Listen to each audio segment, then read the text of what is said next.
ہم آپ پر اور آپ کے پروردگار پر ایمان لاتے ہیں۔ یہ واقعی معجزہ تھا، جادو نہیں۔ تم میری اجازت کے بغیر کیسے ایمان لے آئے؟ تم سب ایک دوسرے سے ملے ہوئے تھے، تم سب کو سولی پر لٹکا دوں گا۔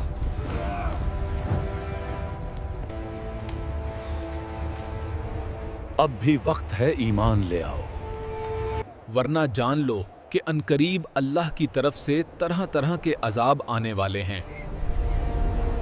کہا جاتا ہے کہ پہلا عذاب قحط کی صورت میں آیا مگر فرعون ایمان نہ لایا۔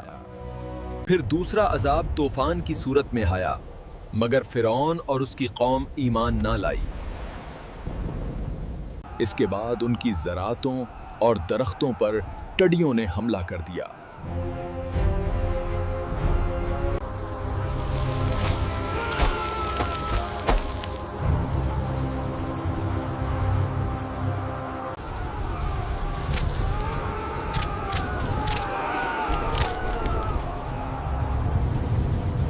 اس کے بعد ان پر ایک اور حشرات کا عذاب نازل ہوا جو ہر طرف پھیل گیا۔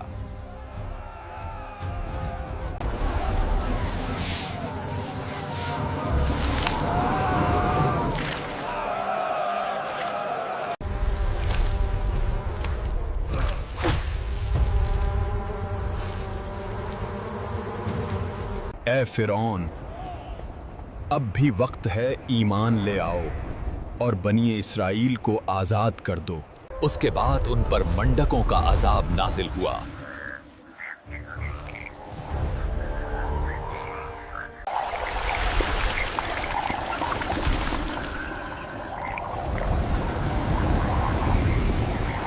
یہ کیا مذاق ہے؟ انہیں یہاں سے ہٹاؤ۔ حضور، یہ ہر طرف پھیل رہے ہیں، ان گھنونے مینڈکوں کو میرے کھانے سے دور کرو۔ جہن پناہ، ہم کیا کریں؟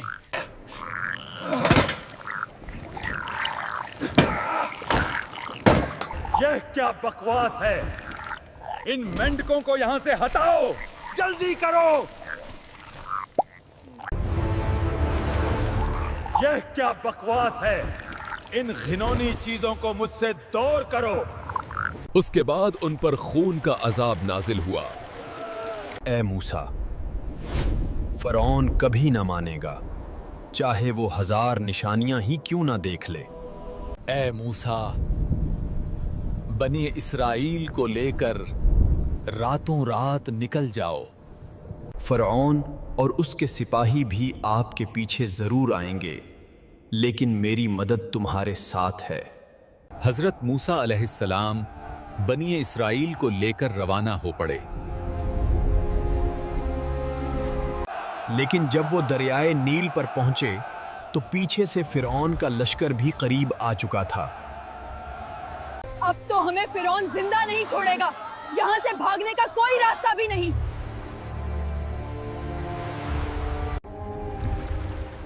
اے موسیٰ، اپنا عصا دریا کے پانی پر مارو۔ جب حضرت موسیٰ علیہ السلام نے دریائے نیل پر عصا مارا تو پانی کے درمیان راستہ بن گیا۔ آگے بڑھو، فتح ہماری ہے، بچاؤ، ہم ڈوب رہے ہیں۔ لیکن جب فرعون کا لشکر اس راستے میں داخل ہوا تو پانی نے ان سب کو ڈبو دیا۔